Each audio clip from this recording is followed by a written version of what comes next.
ऐकलं? गोकुळची बासुंदी पुन्हा खावीशी वाटतेय. खरं सांगू, मलाही खावीशी वाटतेय.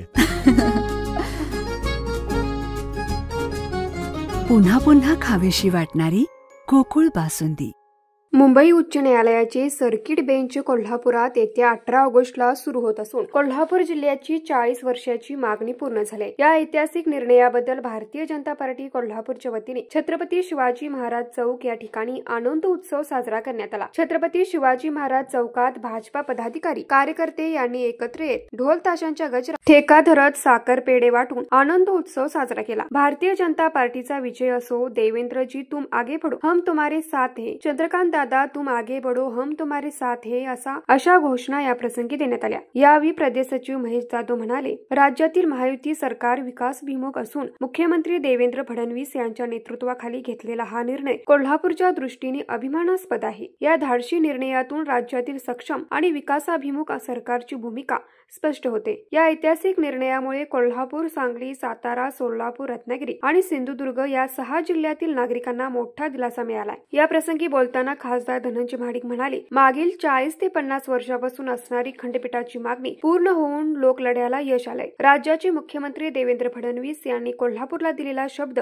पाळला असून या प्रसंगी अधोरेखितच करावे लागेल. सर्वप्रथम या ऐतिहासिक निर्णयाबद्दल राज्याचे मुख्यमंत्री देवेंद्र फडणवीस, उपमुख्यमंत्री एकनाथ शिंदे, उपमुख्यमंत्री अजितदादा पवार, राज्याचे उच्च व तंत्र शिक्षण मंत्री चंद्रकांतदादा पाटील यांच्या रेट्याने हा प्रश्न मार्गी लागला. याबद्दल त्यांचे मनपूर्वक अभिनंदन. लोकलढा, नेते मंडळींची एकत्रित भूमिका यांच्या ताकदीबरोबर राज्य सरकारच्या इच्छाशक्तीमुळे असे महत्वपूर्ण निर्णय होत आहेत. या निर्णयामुळे राज्यभरातून कोल्हापूरला येणारा ओढा वाढणार असून कोल्हापूरच्या विकासाला चालना मिळणार आहे. जिल्ह्यात 10 ते 15 शासकीय ऑफिस नव्याने निर्माण होणार आहेत. या सर्वांच्या सोबत जिल्हा बार असोसिएशनचे विशेष अभिनंदन, कारण ज्यांनी हा प्रश्न चिकाटीने लावून धरला आणि पूर्णत्वास नेला.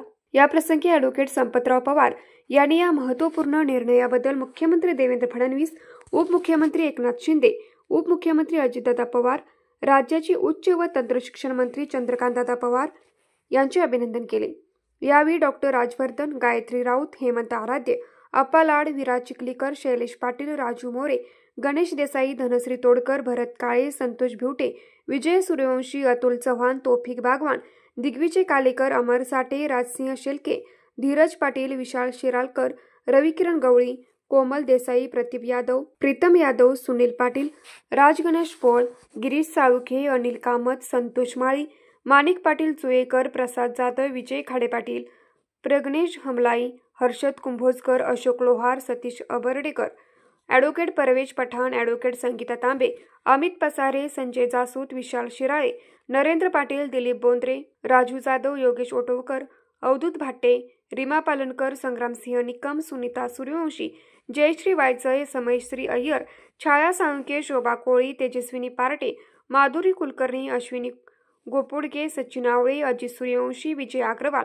धीरज करलकर, अमित शिंदे, सचिन पवार, सरिता हरुगले, विश्वास पवार, किशोर लाड, संग्राम जरग, विश्वास जाधव, पुष्पक पाटील, अमय भालकर, मनोज इंगळे, सुशांत पाटील, राहुल घाडगे, अनिल कोळेकर, अनिल पाटील, प्रशांत अवघडे, राहुल सोनटक्के, अमर भालकर, रणजित औतकर, मानसिंग पाटील, संजय जावत यांच्यासह भाजपा पदाधिकारी, कार्यकर्ते उपस्थित होते. न्यूज मराठी 24 कोल्हापूर.